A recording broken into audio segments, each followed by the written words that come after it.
is no good!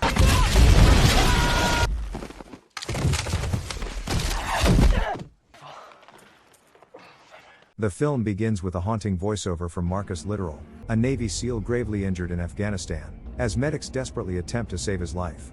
In this poignant moment, he reflects on the unwavering determination that drives Navy SEALs and the profound sacrifices they make for their country.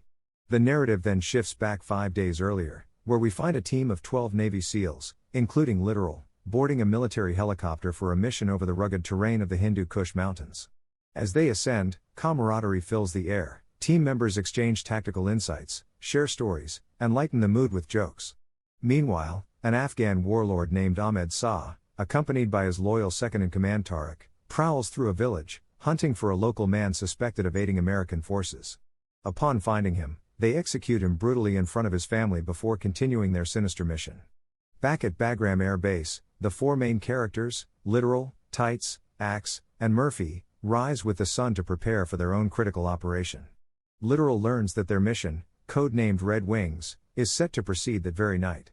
In the afternoon, 30 SEALs gather in the control center to strategize Operation Red Wings, aimed at capturing Ahmed Shah and his entourage of approximately 10 men.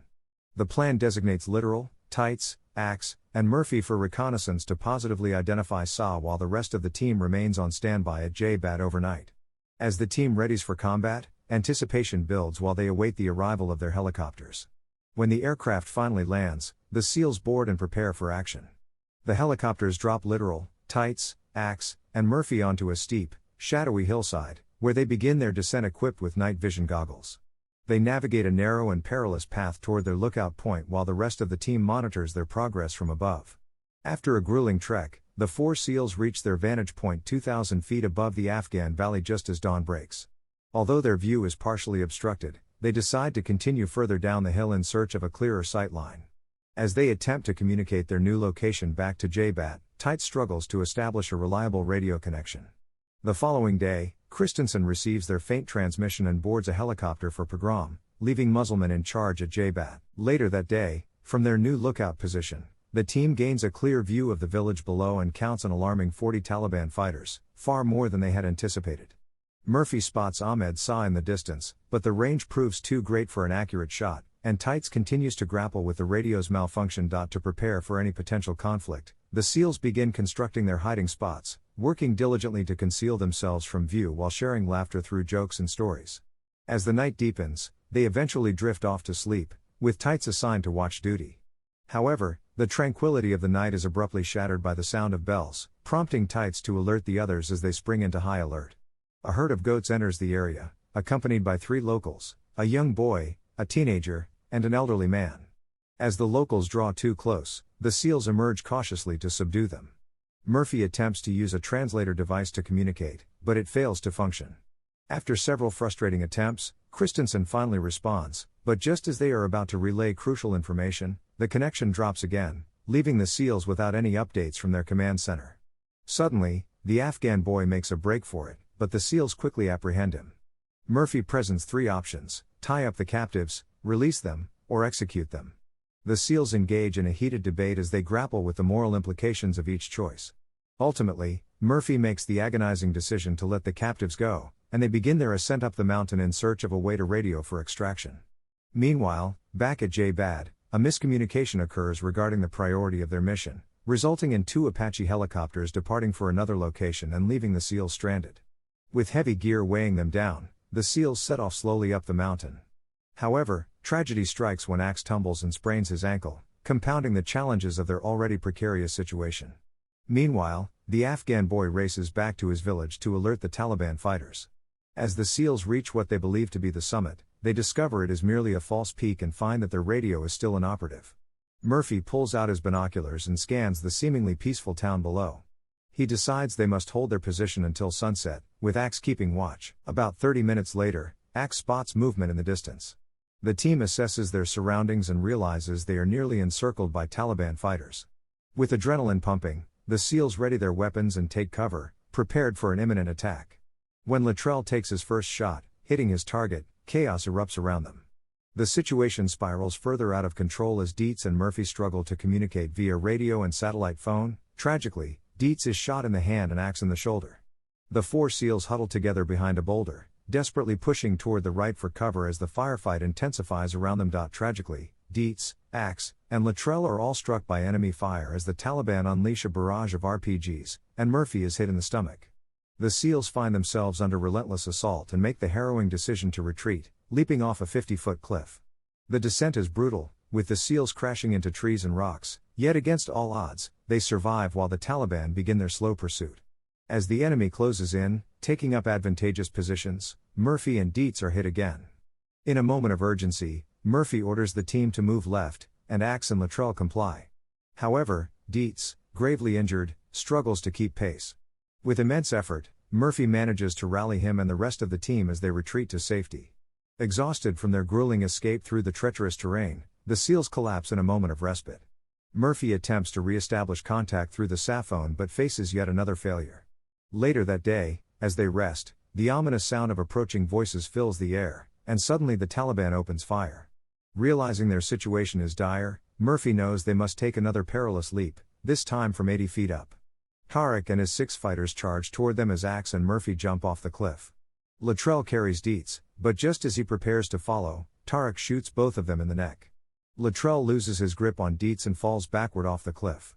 Amidst the chaos of explosions around them, Axe, Murphy, and Luttrell grapple with what to do about Dietz, who is injured and cornered by pursuing Taliban forces. Luttrell fears Dietz is dead, yet they make the heart-wrenching decision to attempt to retrieve his body before moving to safer ground. As they desperately try to escape, Murphy and Luttrell struggle up a steep hill while Axe provides cover fire. The odds are stacked against them, and in a selfless act of bravery, Murphy charges uphill to make a critical call for air support, handing his spare ammunition to Luttrell before he is struck down by enemy fire. In a final act of valor, Murphy successfully calls for air support while fiercely engaging with the Taliban soldiers until he succumbs to his injuries. His sacrifice defies the odds, ultimately saving Luttrell and securing vital assistance. Left alone with Axe, Luttrell mourns the profound loss of his comrade as the remaining SEALs and Marines at Jabhat and Bagram prepare for a potential rescue mission. As Axe and Luttrell take refuge behind the protective cover of rocks, they engage in a somber conversation about their fallen comrade Murphy and the uncertain status of their request for air support. Later that afternoon, in a courageous and risky decision, the helicopter pilot agrees to attempt a landing for the SEALs, despite the absence of Apache support. Recognizing the urgency of their situation, Axe and Luttrell separate, plunging into the woods to confront the Taliban head-on in a fierce firefight. As they hear the thrum of the approaching helicopter overhead, hope surges within them, believing that rescue is finally at hand. Tragically, just as the pilot prepares to drop the SEALs, including Christensen and Patton, the Taliban fire an RPG, resulting in a catastrophic explosion that engulfs the helicopter. The second pilot, overwhelmed by the chaos, refuses to land, leaving Axe and Luttrell to face the enemy alone. As the firefight intensifies, Luttrell watches in horror as Axe is struck twice in the throat. In the midst of this chaos, a nearby RPG explosion violently knocks Luttrell down the mountain, causing him to hit his head on a rock and leaving him dazed and nearly deaf. Meanwhile, the SEAL team aboard another helicopter desperately attempts to intervene, but the pilot remains resolute in his refusal to open the ramp. Troops mobilize from Bagram as Luttrell struggles to navigate his way down the treacherous mountain terrain. Despite being encircled by Taliban forces, he manages to conceal himself among the rocks and eventually drifts into a fitful sleep. When morning breaks, Luttrell awakens to assess his injuries, setting his broken shin bone before cautiously surveying the village from behind cover. Although he spots Taliban soldiers nearby, he steels himself and sets off down a trail that leads away from danger. Tragically, as he trudges through the dense forest in search of water, his desperation mounts until he finally stumbles upon a freshwater pool. However, his moment of relief is short-lived when he realizes he is being watched by 3 Afghan men and a boy. Preparing to pull the pin on his grenade in self-defense, Luttrell is quickly reassured by the men that they are not affiliated with the Taliban. Meanwhile, rescue teams are en route from Bagram, but Luttrell's fate hangs in the balance. He is ultimately rescued by the villagers of Gulab, a small mountain town. In his weakened state, he writes a note and entrusts it to Gulab's father with a plea for help from the Americans. However, their safety is threatened when the hostile Taliban commander Tarek arrives in the village with armed men, suspicious of Luttrell's presence.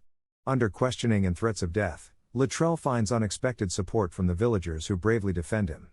Tarek vows to return and exact vengeance on the entire town while Gulab's father embarks on a perilous journey to seek aid from American forces.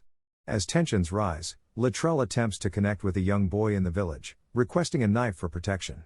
Instead of a weapon, he is gifted a duck, a symbol of unexpected kindness amidst turmoil, while discussions among the villagers unfold about their precarious situation and options for survival. Eventually, Gulab brings Luttrell a knife, and they watch with bated breath as he attempts to extract the bullets lodged in his leg, only to succumb to unconsciousness moments later. The following morning, the tension escalates when Tariq returns, flanked by Sa and 50 heavily armed men, poised for confrontation. Meanwhile, at Bagram Base, Marines receive urgent news about Luttrell's letter, prompting an immediate rescue mission. When Luttrell awakens, he finds himself in the care of Gulab and the young boy, and just as he begins to express his heartfelt gratitude, an RPG crashes into the house, igniting a fierce firefight. In a desperate moment, Luttrell is nearly strangled by a Taliban fighter, but in a stroke of quick thinking, the young boy passes him a knife, enabling Luttrell to break free from his assailant's grip. The odds appear overwhelmingly against him until the thunderous sound of an approaching helicopter sends the Taliban into a chaotic retreat. The arrival of reinforcements demoralizes the enemy, giving Luttrell and Gulab a critical opportunity to confront Tariq and put an end to the terror he has wrought upon their village. As Luttrell is finally rescued by the helicopters and lifted on board, he frantically tries to bring Gulab with him, but the airmen separate them, and Luttrell, too weak to resist, is forced to let go. As the helicopter ascends into the sky, Luttrell experiences a profound moment straddling life and death while medics work tirelessly to save him. In this pivotal moment, his voiceover from the beginning of the film resurfaces as he reflects on how he both died and survived on that mountain. The monitor flickers from a flat line to a steady heartbeat, marking his return to life. Thank you for watching. If you are new, don't forget to subscribe for more recaps. Until next time, have a nice day.